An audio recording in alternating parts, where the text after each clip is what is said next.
याश्च ते हस्त इषवः पराता भगवो वप अवतत्यधनुस्त्वगुम् सहस्राक्षशते सुधे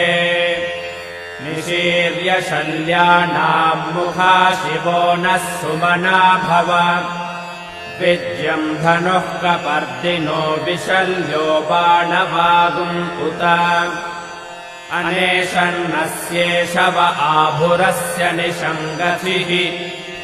या ते हेतिर्मेढुष्टमहस्ते बभूवते धनुः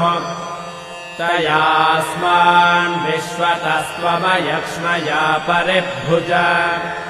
नमस्ते अस्त्वायुधायानातताय धृष्णवे उभाभ्यामुत ते नमो बाहुभ्याम् तव धन्वने।